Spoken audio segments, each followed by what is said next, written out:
Hey everyone, welcome to season 3, show 7 of the Experience.This.Travel show. We're super excited to have Sally Bunnell, CEO and founder of NaviSavi, with us today. Second time on the show. Sally joined us really quite a while back when we were just starting out. But at first, I'd like to introduce my co-host, Bruce. Thanks, Lori. It's Bruce Rosard here, one of the co-founders of Arrival. Met Sally a few years back at a Focusrite conference and knew that there was something there with what she was doing. Obviously, vertical video content creators, huge part of our industry now, and Sally's got her finger on that entire sector. So looking forward to this conversation for sure. And of course, our other co-host, Christian Watts. Hey guys, yep, Christian with Magpie here. Excited I think vertical video is great. I think as much as I talk about I think vertical video is here to stay. So it's absolutely a subject that we should be covering. Um, Before we jump in though, I think we should have a quick discussion about what's going on in the world, see what you guys are seeing. It's been a bit of a hectic few days in the world. Um, I went through a Facebook, well, I went through the Torpreneur Facebook group thread yesterday. Somebody had posted something about getting a cancellation. I think it was a small operator, right? They got a food tour cancellation or something, and they were just asking who else has, and then it ended up being a whole thread of Mhm. politics and cancellations and dread and all kinds of stuff. So what are you guys seeing right now with what's going on? Maybe Laurie pointing sort of to you with some actual booking numbers or lack of, or what are you seeing? Well, definitely we've seen a slowdown in certain places. I mean, Canada for sure, there's just no doubt about it. You know, business is down 30 to 50%. And we've been hearing that from attractions. We've been seeing it from our own You mean retailers. tourists from Canada into the Tourists US? coming out of Canada going into the US. Yeah, huge numbers. Lots of people being affected by this. But in addition to that, you know, we've definitely seen a soft market coming out of Europe going into the US, but also Asia, a little bit soft coming into the US. And even domestic travel is in some cases experiencing a bit of softening as well.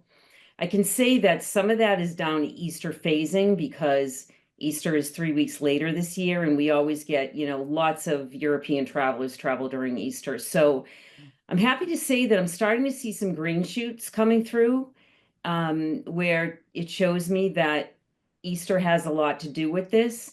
But in general, we are hearing a sentiment that people are, number one, not as interested in coming into the US, but also a lot of Americans are saying they're nervous about traveling outside of the country right now. So that's, you know, we're definitely seeing some challenges all the way around. Lori, how many different cities is Go City in? And then how many in US compared to Europe compared to Asia? Off the top of your head, of In course. about 27 cities. Right now we're only in 3 in APAC, so it's a small number.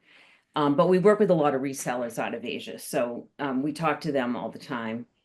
In EMEA, oh gosh, US is the bulk of what we sell. So that's a big component. But of course, we have London and Paris, and we have a number of other cities in Europe. I don't And have the exact. how is Europe doing? Like, is this impacting Europe? Europe's London is reporting a soft spring. The attractions are reporting being down, some upwards of 20% down. But some of them are more like 10, 15% down. But I'm starting to see London slowly coming back up again. Rome is killing it because there's the big Jubilee this year. So it's huge numbers into Rome right now. Um, Paris is supposed to have a banner year because of it being a post-Olympic year. So lots of people are talking about Paris being way up, or expecting it to be. So I think for Europe, we're seeing pretty decent numbers in Europe, quite frankly.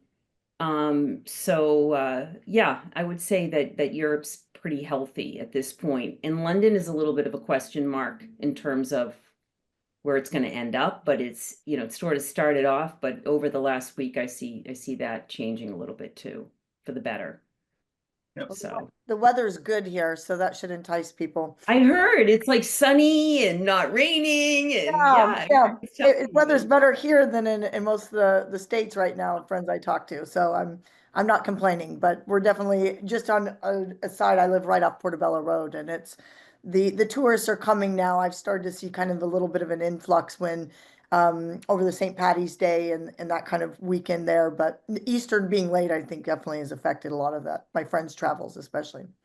Yeah. You know What that do you the hear? weather can change again, right, Sally? In England, you don't get like April 7th and here's summer for the next 6 months. No, I learned You that do the hard understand way. that? It was like Yeah, June and it was like 45 degrees. And I was like, damn it, why'd I come here? yeah. Christian, you have any I, tidbits on to, this? I mean, you talk to a lot of people. Well, I just yeah, I mean, I do. It's all negative right now, which I don't like to talk about. But if you look at it sort of from above, right? I think the USA is just going to have a bad year. It's going to have a bad 4 years. Let's be honest, right? People hate Americans right now. In general, every country in the world is polling down on the favorability of Americans. Maybe not the people, but they don't want to come to America. I don't really blame them, especially people like Canadians. But I think all over Europe as well, people. And then there's the fear factor. I don't know how much of this is real and how much is media, Yeah. but there's so many stories, right, of the borders and people coming in and getting locked up and sent to El Yeah. Salvador and all this, and whether that's just anecdotal, terrible things that happen anyway that we don't normally hear about, or whether that's ramped up. I don't want to judge that, but it's there. It's in the news, and people are worried about getting in or getting back, and that's just not good. And then we're going to have inflation if these tariffs stick, and inflation's bad for travel, right? And the chances No, of a it's recession is up definitely, at 60% now. That's bad. yeah, So, it's definitely a year that people are going to have to be planning, and they need to be planning right now, like what they're going to do about responding to this. Nobody can just sit back and watch what's happening. There has to be some action. So it's interesting. Maybe some of what we talk about today with Sally, can be directed towards that a little bit too. Um, Maybe as a just opening up another channel, for instance, that maybe they haven't thought about before. Um, but mhm. maybe we jump in now uh, to the world of NaviSavi. Wait, So Sal, hold on. I do want to say something, and then I oh, can lead sorry, into Bruce. I didn't Navi ask Savi. you what you Yeah, thought. Bruce, Oh, what do you think? I'm not into Opinion? starting this whole thing on a doom and gloom story, even though the world feels like doom and gloom to us, certainly in America, and because of us around the world, right? Not us, but our government. And I do want to say, Christian, you're like, oh, people hate Americans. I don't believe that. I'd like to hear maybe Sally's perspective when we do let her speak, that people might hate America and our government and what we're doing. But I think still people realize that Americans, at least more than half of us, people who didn't vote the way it went, as well as the people who didn't vote for whatever reason, are not the people to hate. But that's a different story. My And story that's that just to be clear, Bruce, that's what I meant. I didn't mean that I hate American people. So, I yeah, knew that's what you meant. I just wanted to I clarify hate that. what's Yeah, going on, yeah. but your point, Bruce, I don't like I'm going to Spain next week. I'm not right. You even don't expect people to considering throw people. I oranges don't at think you anyone's gonna be throwing rocks at because me you're or American. anything. Are you I going to be walk down. wearing a Canadian They've been logo doing that in jacket? Barcelona anyway. They're throwing water balloons at tourists, on Los Yeah. Ramblas. Right. So, That's any tourist. They don't care where they're from. But this is really my main point on this topic, and then I think it could lead into Sally, is like you said, where people have to plan. We have to plan now. So if I'm in the tourism business, if I do destination experiences in the United States, I am focused 100% on the United States market, right? I mean, it's a great market. There's a lot of tourism. Yes, things are going to be soft in some areas, luxury travel, not so much. So maybe I should really be looking at my product and what could appeal to luxury travel for one, or private tours, which is another sweet spot. So what are the sweet spots? And now figure out how to go get the American market to come to my tours, because I'm not going to get, like Christian said, for the next 4 years, I'm not going to get the international market. All right, well then let's be insular on our travel targeting, and maybe NaviSavi can help me as Bruce's bicycle tours to do that, for example. So that's my transition from let's not be doom and gloom. Is that an idea? And Sally, tell us about NaviSavi and what you've created over the last, I think it's been 5 or 6 years now. You've made a lot of progress the last couple. And maybe at the end of you telling us who you are, tell us how you can help us domestic operators survive these 4 years. I can do my Certainly best. not, better not be 8. Yeah, I hope not. No, it's definitely been a slow burn on NaviSavi just because we were supposed to come out actually April 1st, 2020. So funny enough, the April Fool's was on me because COVID had hit that year. So yes, we've definitely just been a very small, plug along MVP of a product for pretty much the last kind of 3 or 4 years. But NaviSavi is basically a platform on which people, everyday people, creators, influencers, upload videos of places that they recommend, whether it's a must-see or hidden gem. And then what we do is we go in and we take that content and we tag it via AI. We then make that content so it's searchable, hashtagable, and really so you can start building a video itinerary or a multi-day tour from either an interactive map or a platform, and then book that directly through NaviSavi or with one of our direct providers or the multi-day tour themselves. So that's kind of like the gist of what NaviSavi is. Currently, we have about 150,000 videos that cover 180 countries. And we have about 5,000 content creators that are uploading around 2,000 videos a week. And that is done without any advertising. So we'll probably be opening that up and really having a big wealth of content coming in for this summer, some few activities that we're doing, more bespoke direct city guides, and that launched across Europe and the US. But yeah, that's kind of a gist of what NaviSavi is and what we do. And we license that content into major travel brands and to, destination guides, and make that content so you can actually embed that onto a plugin map. If that's what it so be is, that's one of the features we have coming out. And yeah, we work on the content acquisition side too for a lot of major brands with our creators. So yeah, we live between that world of, I think, the UGC, which is that if I go to one more conference, I hear the word authentic, I feel like people aren't, maybe they're talking about it, but they're not always translating to what authentic really means. And that is this first person point of view. It's not always an edited music and, hey, follow me, it's really trying to get in that person's, in their shoes behind the camera and see it for, on a peer-to-peer perspective. So I think that's one of the kind of the things that we see with NaviSavi. And obviously social search is the other kind of big trend. And, really seeing a lot of the companies that come to us, they say, we're missing the top of the funnel, like we need this inspiration, but it's living on social. How do we start combining that into the current businesses that we do have? So I think, there's going to be kind of this marriage between social, the video and content, and sprinkled in with AI, and really identifying kind of those where that marriage is going to really happen in the next coming Q3, Q4. So it's really interesting time to be a part of all this. Yeah, so you're doing a lot. But I'm really interested in, let's just kind of go back to the initial what you mentioned in terms of creators are creating authentic videos. So first of all, how did you go about getting the word out there to even start that process of getting creators?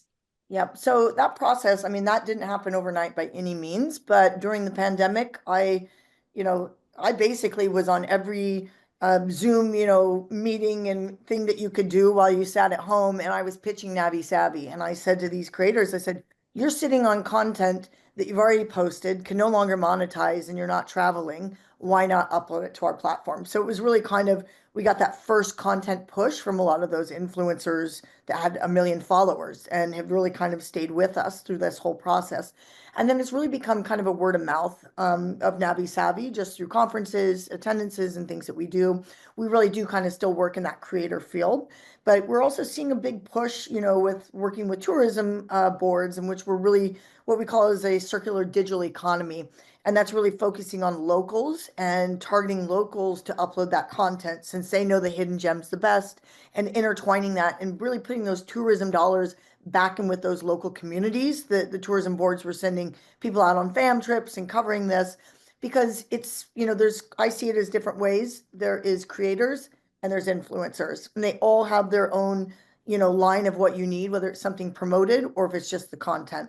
So we've really So kind of found that what, balance. how are you defining creators and influencers? And also, if you can talk a little bit about kind of the micro creators, or even the creators that have an advanced following, and then somebody who's just posting, hey, they're on holiday and they just took a video. So how do you differentiate between those two, and how do you sort of define kind of an influencer and a creator? So with our creators, we at NaviSavi think that anybody can be a creator, in all honesty, because all you really have to have is a phone that shoots video content. It shoots it in 4K quality. We do have some training kind of modules through NaviSavi to show you how to be a better creator, if that's something that you want to pursue. But we're finding creators are popping up all over the world, and they want to share their experiences, and they're already doing that on social. So what we do is we go in and we sometimes, go in and identify a lot of those great creators in Navi, on these platforms, to come over to NaviSavi to start monetizing. Our influencers usually take this as more of a career. They're really coming in, they are trying to build followings, they have blogs, they are getting paid for bespoke content to be shot, edited, and promoted, usually through their channels. So that's where we really, change the two definitions of those two. I mean, Got it. everybody is a creator in your network, as even if you have 3,000 followers, it's we're only friends, you're still making, friends and family are still your number one influence. So we're kind of trying to say you're still making an influence if you're a micro creator. So we see those as kind of our first target. And, we still have great big creators and influencers that do the follow through of the process of the promotion as well. So brand partnerships. I think there's some I have a snobbiness. I don't know which one, but I think there's some snobbiness around creator versus influencer, right? Do some people not want to be known as influencers, or they don't want to be? I kind Um, of hear some there, snark around that area yeah, sometimes. there is. I think it's a fine line. I work with a lot of, agencies, that have this wealth of creators. And they want you to create specific brand content for you constantly, it's a great route. Um, for influencers, they come with sometimes a much higher ticket. Hmm. They're a lot more picky about, using where you can use my content, how long you can use it. It's really going down to, otherwise some of our creators we see as more of just a production company. We've got this wealth of people. We've got a bid that you want these 100 points of interest in this city.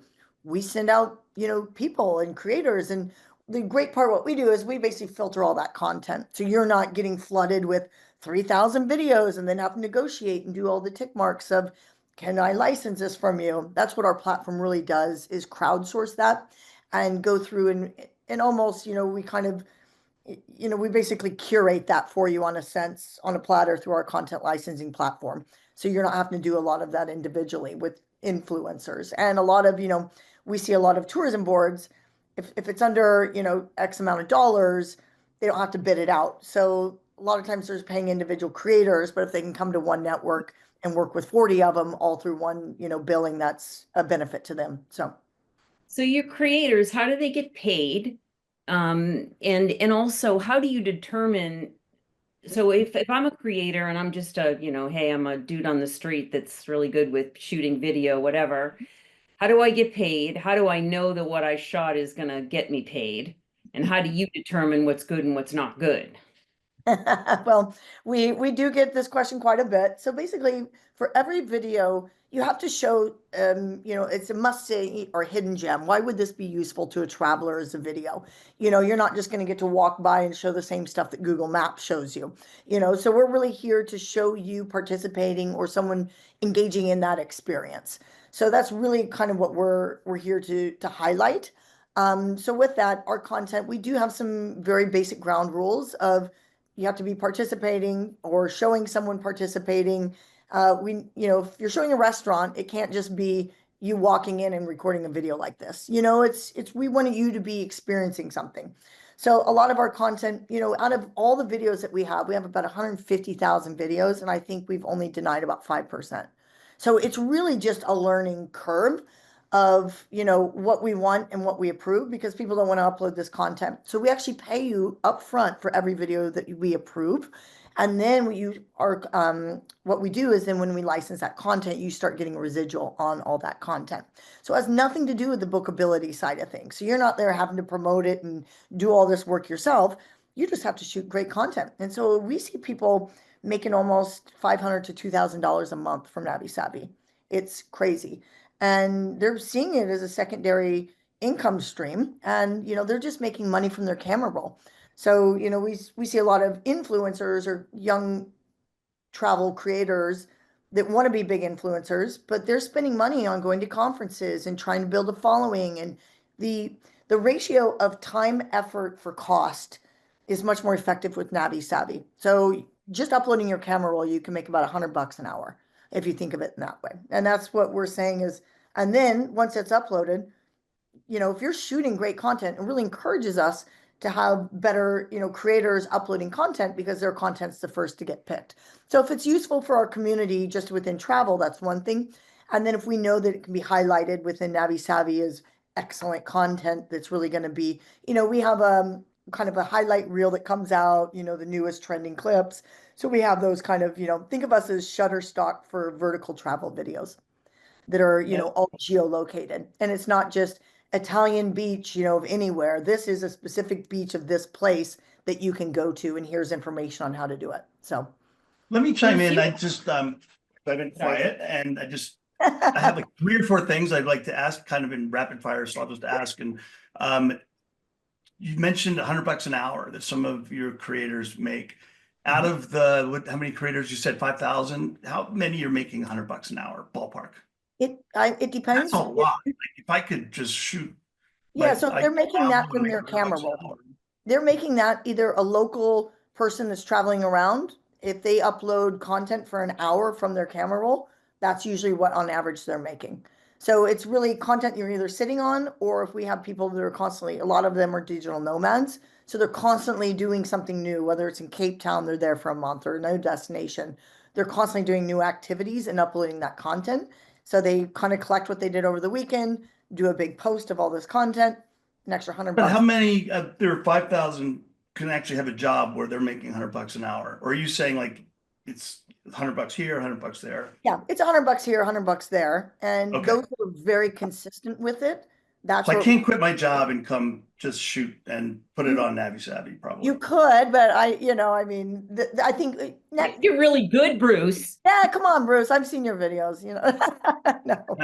But I Okay. think, we're seeing it as a supplemental income for content that you don't have to edit together. You don't have to. No, I get that. Got it. Okay. Not quitting my job yet. Probably You not. mentioned social search. Mhm. Isn't all of vertical video social search? I mean, it's all for social, right?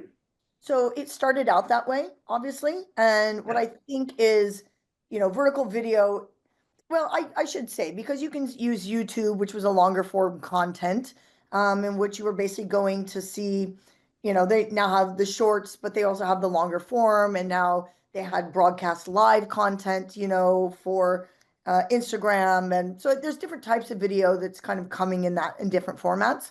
And that's something that we're really working on and predicting at NaviSavi, not just, I think it's going to be more experience-based AR. But not just short vertical, you're also looking at horizontal, longer form, Yep. whether it's YouTube or wherever else your clients might Yeah, want that so to appear. you might Okay. use that on and mini, but a lot of people are starting their search on social, whether it's TikTok, Yeah. Instagram or being inspired by watching your other friends do something Right. in a video. And that's where most of your content is appearing today, is on Yes. vertical. Yep. TikTok, Insta stories, blah, blah, blah, right? Last question. Oh, and then, what you are is you are a platform for content creators, influencers, and then you help the brands curate, et cetera. There's a lot of different ways. I mean, that was started a while ago. You're just doing it now in a whole different way. Do you feel like it's a very competitive space that you're in terms of aggregating content creators and then offering that to brands? So I think where we differentiate ourselves is we aggregate all the content up front. So now you have a quick downloadable library of Madeira or wherever you need very quickly without commissioning for a creator and going to that. So we really kind of supplement. We see we're more of a marketplace in which people can upload content, brands can quickly acquire content if they need it at base prices. We then have the plugin of whether you want bespoke content from some of our influencers or creators, but we also offer for travelers to come in. So it's kind of travelers can come in and start building video itineraries and sharing those. And businesses can use that video content to plug in a map and show things to do. So we really see that the video is our core piece. Travel video is what we do. It's supplemented by different, we even have brands themselves and, tour operators uploading video content just to be on NaviSavi as part of our distribution because all these videos now are getting licensed to major brands or put pins on maps. So we really see it as almost a distribution channel as well. So Yeah, it's free. Yep. Yeah, I think marketplace was a good word, two-sided. And Yep. I know there's a lot of sides. This is my last question, and I'll let it go back to you guys. Can you walk us through how this converts to a purchase, especially of an experience? Because I know you've gotten there in some ways, and I think that's the most interesting piece of it is, okay, I'll watch video all day long, but how do I click and buy? Yep. So at least through our platform with NaviSavi, we have it so you can download that content directly and create and mesh those videos together directly, whether that's a little sizzle video if you see on your TikTok Reels. You can embed links into any of those and direct that purchase to be pulled out. With NaviSavi on our embedded maps, what we do is if you're a hotel and there's points of interest around, maybe you're one of these tour operators, you can upload your own 3 to 5 videos. You don't get paid for those, but we distribute that. And we can distribute that with direct links. So now that video content, whether it's being used by a hotel on embedded map of such experience or this restaurant, all of that content can be made bookable by the hotel if they embed this things to do within walking distance of our hotel. So that is another way in which kind of we see that booking coming through as NaviSavi an OTA platform. We could work directly with those businesses. And then, obviously taking that content and being discovered, we'll be looking at going out into the airlines here coming very soon. And that's just a huge distribution channel for, people that are now coming to your destination because a lot of tours and activities are booked day before, day of. And if we can capture you while you're on that flight, I'm sure a lot of people are like myself. It's like, I have been so busy trying to get ready for this trip. I'm not even focused on what to do unless it was a single tent pole experience. And that's really what we were seeing with social media was people were gravitating to this one-off experience of, I must do this, at Victoria Falls, the Angel's Pool or Devil's Pool or whatever this is. And then you book a trip around it. And so it was always kind of mixed on the reverse side of social search is it's this one thing. And that was more likely to be a tour or an activity, because it was an experience, or if it's an extreme dining experience. But a lot of times people are really going to go have a memory.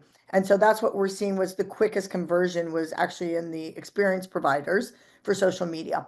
So if we can start basically making that content now distributable and bookable through not just social media, then, we basically can get your name. Where's your product coming from? You have deals with Viator and Booking.com and, Yep. and So we currently operate as a white label OTA. So our back end processes payments, does everything for us. They have all those APIs and deals directly.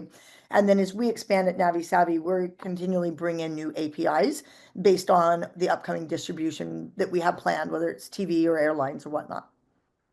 So let's talk about your B2B portal. That seems like a really important part of this, right? You've got all your creators, and Bruce's point, in terms of who you work with. Can you talk a little bit about what that looks like? How do businesses pay to gain access to that content?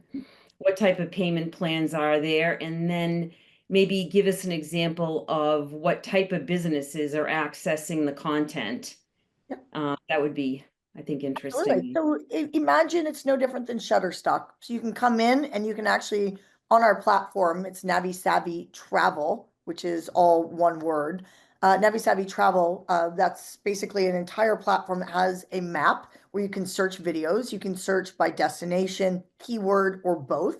So we can go very hyper, locale on that. And different, you can create a little album of videos or a playlist, as we call them. And then you can basically check out. We have plans in which, starting at 30 clips a month for social media use, it's $500 a month, and then you can constantly get new content. You can put in bids to say, can you guys help us get this type of content if you don't see what you want? And we open that to our creators. So it's almost bespoke, but it's just within our network of something that we provide. So our plans are very affordable, and that content, it doesn't have you basically keep that, you download it and keep it in perpetuity. So you now can be utilizing this content, it doesn't have an expiration date when you work with individual creators. Sometimes you can only use it for 3 months. So that's one kind of advantage that people are seeing. But, that's kind of if you want to start small with social media on our embedded maps, we have that. The maps are free. I mean, obviously, if you want to do your own branding and customization, there's a small fee that's attached to that monthly. But other than that, it's definitely it's super simple. It's just a plug-in map that you can start curating and creating your own. You can upload your own content through that. You can mix it with our content. So it's really kind of a livable piece. Oh, Oh, no, there he goes. I was like, did I get kicked out already? I was gonna say, what is happening here? Yeah. So Um, okay. So this is basically, you can start, and right now I'll tell you this, we literally today are combining our two back ends. So what you see is not just, you'll see the full fledged of this. We're just waiting on Stripe to do an update on payments as well till we push it live. So this is the MVP version that's out there, but you can start, getting into next level. You can click on a clip there. And then you can start seeing, what, if you want to build a playlist of this, the social media, what your use rates are, you'll have to collect, but it just starts giving you an idea of, what we have in store. You can request content. So yeah, this is just a very, like I said, the MVP kind of what we've started with, but the full-fledged version will be coming out here about next week. So.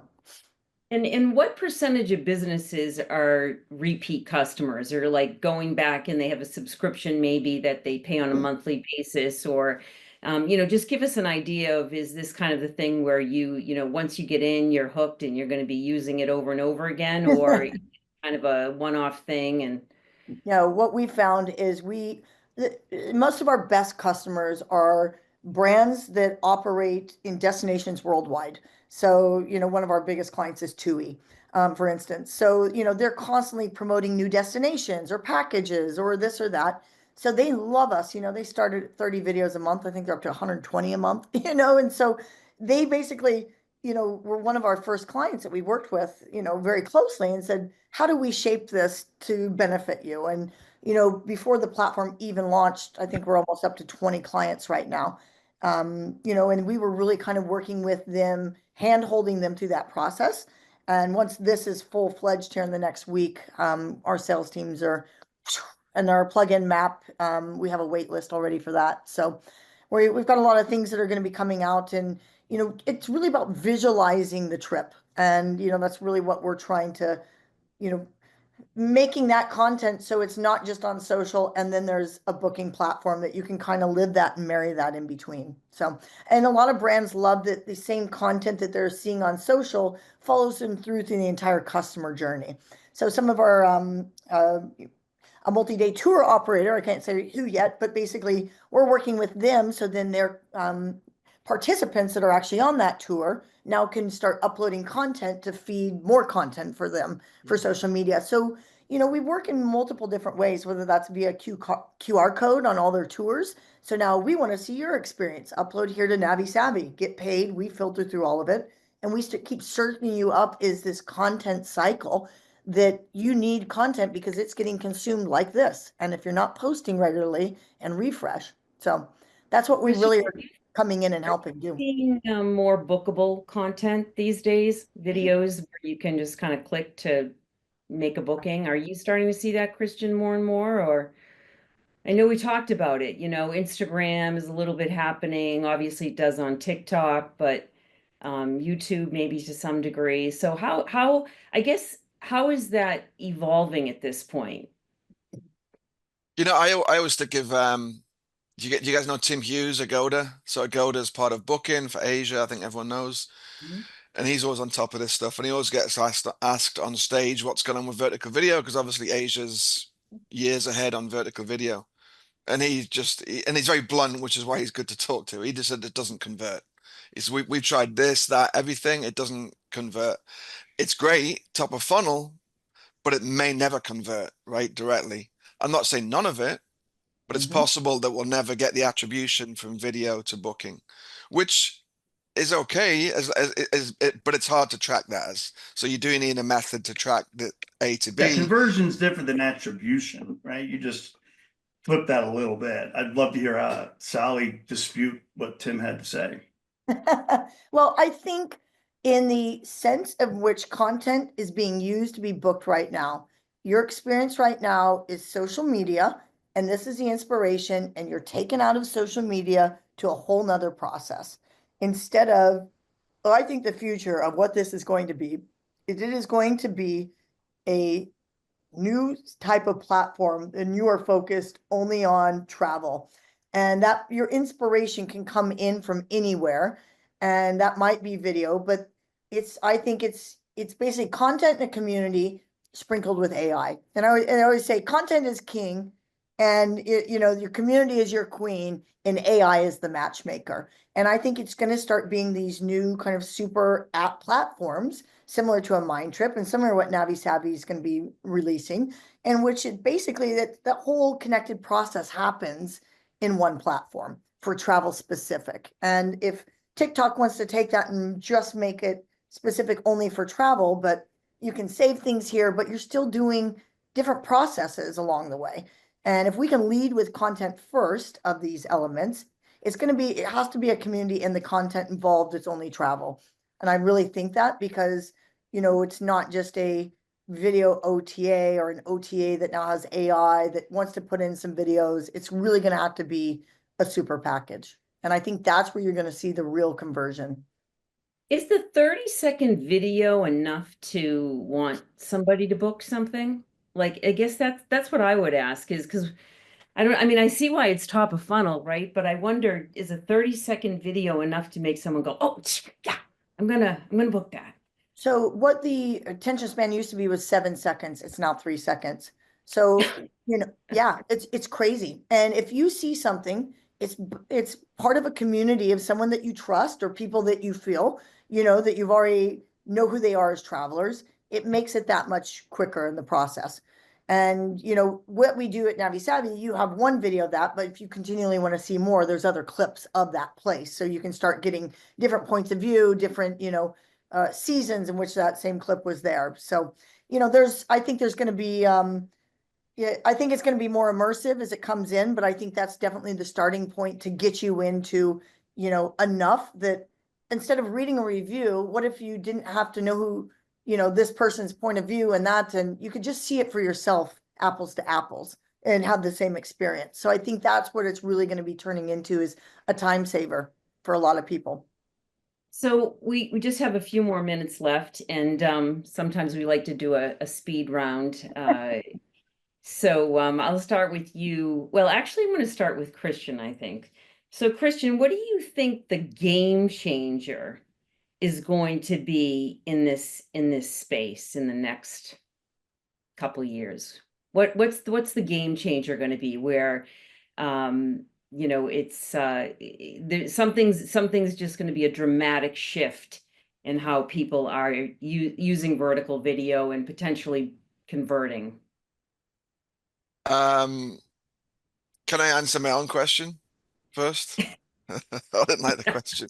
No, I got a couple of statements to make. One, I want to go back to like 20 minutes ago when Laura, you imagine yourself as a creator and you said, imagine I'm a dude running around the streets. I'm just trying to work out what happens in your head that when you think of yourself as a creator, you change gender. But Into a that we can, person. yeah, because I just can't imagine AI doing did that that for her. myself.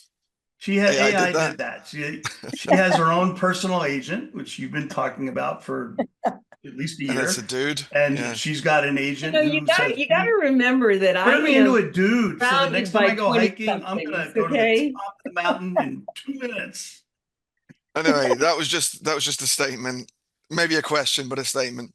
The other one, I like the fact that you mentioned authentic, and I think it's funny because one thing that annoys me about creators slash influencers is this whole authenticity thing, and I get it. I think TikTok or whatever, Instagram has the most authentic content, but it also has 90% zero authenticity to it, right? There's so much junk and it's not authentic if the brand says, "Can you go make this video of this thing in that way?" That's the opposite of authentic, and I think Instagram's full of that. I just get annoyed with the snobbiness around authenticity, and people think for whatever reason TikTok is authentic, because generally it's just not. It's all content for the algorithm to get likes, which is not. Um, so your question, Laurie, I think building a B2C travel platform is just so difficult. I think on the B2C, TripAdvisor tried it. Maybe they didn't implement it very well or execute it very well. Um, but I think it's if they can't make this social platform work, then it's hard for anybody else. So I love the B2B piece. I love the platform. I love the marketplace of the videos. I think expecting anybody to leave TikTok or leave Instagram or YouTube is almost impossible to build a business from. But I do like the idea of the video sort of platform because people do need this content. Game changers, I don't know, Laurie. I feel like, 10 years ago, nobody predicted we're going to be sitting here scrolling TikTok 6 hours a day. Nobody mentioned that, right? We just didn't even, maybe some people did, but it wasn't talked about. So I think vertical video, we're going to be scrolling, and it's going to get better. The algorithm is going to get better. And we may, as I think I've said before on this show, Mustafa Suleyman, who was one of the co-founders of DeepMind, he said AI is going to kill us all because it's going to make an algorithm so good that we cannot look away from our phones and we'll starve to death because the next video will be more motivating than getting a snack and we'll actually won't be able to eat. It's kind of funny, but not funny. That's my prediction. Mm, okay.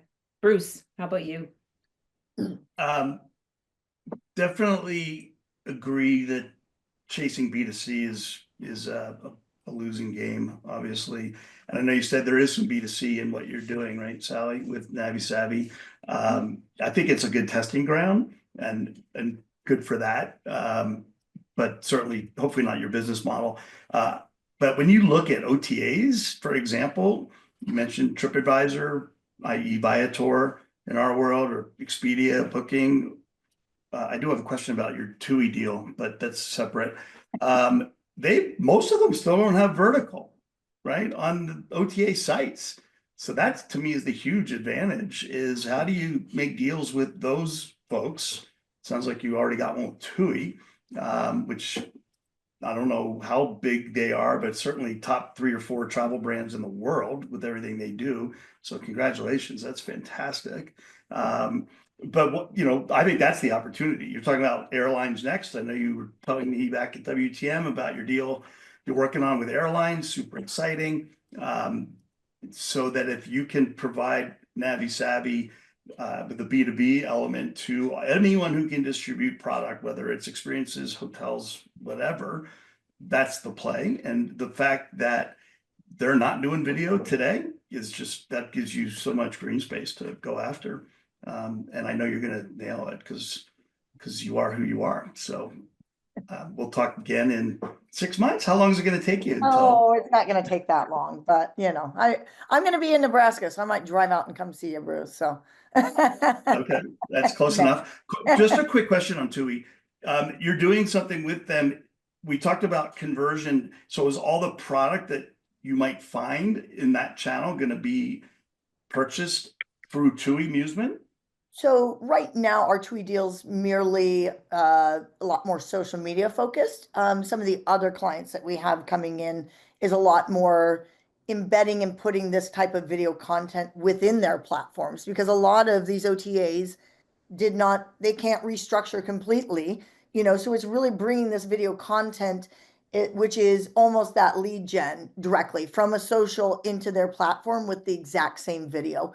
And then seeing that instead of just wanting to, because you have a flight discount or deal, it's really, what else is there? What else is it taking me to go to, Yeah, book all a. right. So you're using it to help convert whatever it is they want to sell.